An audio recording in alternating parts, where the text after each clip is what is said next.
This is the Meta 1 month overview reading for the month of January 2024. It's currently November 30th, 2023, 11:33 a.m. Eastern Time.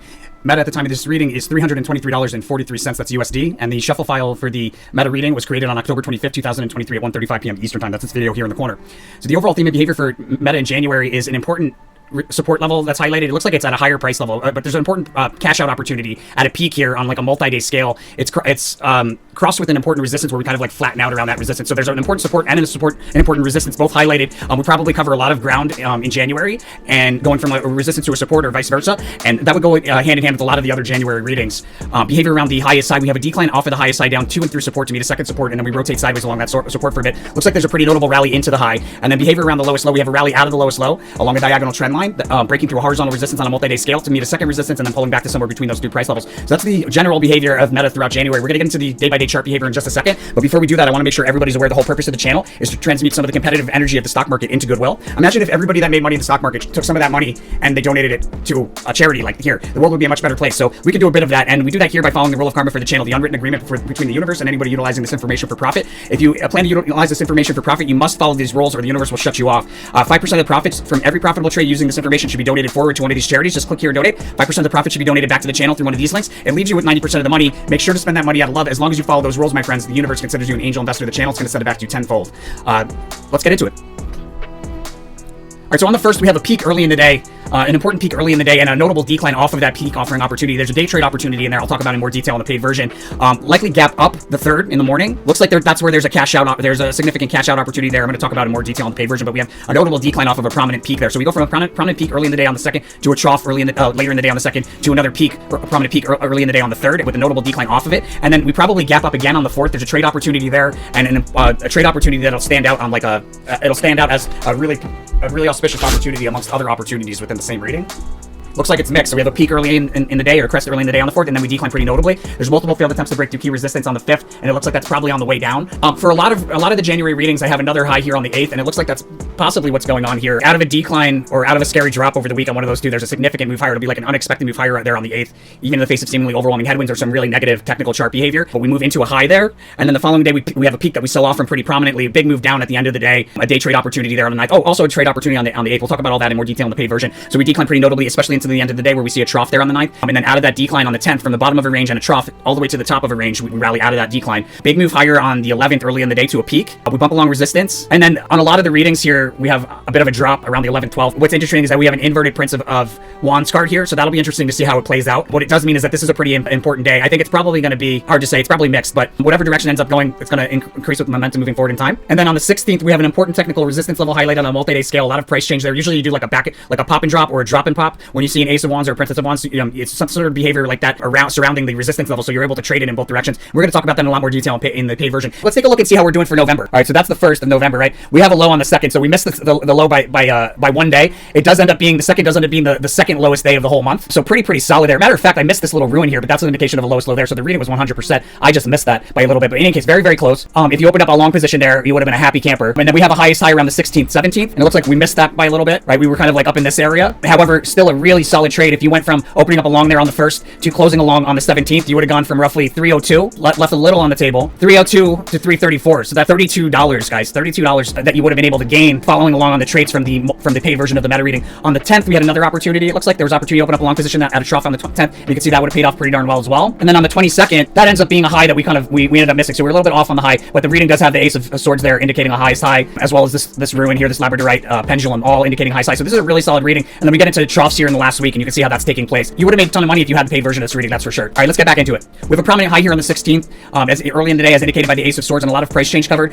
We should see like a drop and pop or a pop and drop, something like that around the Ace of Swords resistance level. And then on the 17th, we have a notable decline that'll really stand out on a 1 month chart, probably our biggest decline for the month, taking us into a prominent trough there. Big move out of that prominent trough on the 18th, reaching for a distant resistance and taking us to a crest early in the day on the 19th that we sell off from pretty notably down to and through support to meet a second support. We do a U-shaped reversal below that support, come back and reuse it as support, but that move to the downside early in the day off of the crest on the 19th is a pretty notable move downward. Likely a trough first thing in the morning on the 22nd, and then a sideways fluctuating rally into a peak or crest towards the end of the day, or towards the second half of the day on the 22nd. It does proceed a decline, so there's a lot of volatility on the 23rd, and a fast sudden move higher marking the end of that decline. There's a resistance level that's highlighted that we failed to break through multiple times before there. It's highlighted on the 24th, and a trough at the end of the day. Peak early in the day on the 25th, and another notable decline to a trough end of the day on the 25th. And then we likely gap up on the 26th, and then decline through multiple support levels. A pretty significant decline there on the 26th as well. I'm advised to be cautious. I might have left out that there's a prominent peak on the 22nd. No, I think I said that. Anyways, I'm advised to be cautious on the 29th. Some sort of tricky chart behavior that could make us do the wrong thing or like be impulsive or rally into a peak on the 30th. Advised not to chase that rally. We sell off from that rally pretty notably through multiple support levels, and then the volatility on the 31st has a sharp drop that stands out in that period of volatility. February sneak preview is a decline to revisit a support level that we recently met once before. And that meta for January 2024, my friends. Let me know what you think by hitting that like button. Please subscribe if you haven't done so. It really helps out the channel. And most importantly, my friends, make sure to follow that rule of karma. You do so here on the resources tab of our website. You know what to do. You know where to go. Blessings to all my angel investors. I'll see you guys on the next one. Stay tuned if you got the paid version. All right, so on a multi-year scale, it looks like where we're at right now is this orange correlation indicates a prominent peak on a multi-year scale that we sell off from pretty notably. So my sense is that we had this low correlation here in the at the end of 2022, early 2023. That's that low correlation that came after being at a high side on a multi-year scale, which was the high correlation here, right? So into a low, and then we rally into this peak and takes place on the cusp of 23 or in 2024. And there should be another notable decline there in 2024, offering opportunity to open up a long position before another peak here and possible high for the multi-year scale there in 2025. Looks like we revisit a support level that we recently met once before. That's indicated by the yellow there in 2024. So we have a highest high for the year early on. It looks like in the month of January, there's a lot of readings with highest high thus far, at least in January, followed by a lowest low around the cusp of January, February, and then maybe even a highest high. Again, it's hard to say, but there's a highest high in here in January. We want to trade around a big move higher on a multi-day scale to reach for distant resistance taking place towards the earlier part of January, or the first half of January. And we want to get into, it looks like a short position in anticipation of a lowest low taking place there in February. It's where there might even be another high in here. Like we could go high, low, or we could go high, low, high. But I think there's another one in there in early February, another high. If there's another in there before we get into a lowest low to cash out of our short, I would say just add to the short position, because there will be a lowest low very, very short, like somewhere eminent around probably the end of February. We may see it early in February as well, like one on the cusp of Jan, February, and then one on February, March. So I'd just be in a short. I'd look to be in a short in anticipation of that. And I would most likely put on that short here on the 8th, 9th. I put on a partial. And then if we see that same price level or a higher price level on the 16th, I would add to that short. You could close out of that short here on the 17th at a trough on the cusp of the 17th, 18th, or you could hold it into the following month into those lowest lows. And it looks like this over here on the 2nd, 3rd. The peak here on the 2nd, 3rd is an opportunity to cash out of a long position. We do have a decline off of that peak on the 2nd that offers opportunity to open up a long position, which you would then close at another peak on the 3rd, 4th. So we go from the peak back to the peak. There's a trough in between in that first week. Okay, so this price level here on the 16th, that resistance level, you could short into the 17th, 18th, close that short, and then open up a long in anticipation of probably revisiting that price level again, either here towards the end of the week or on the 22nd.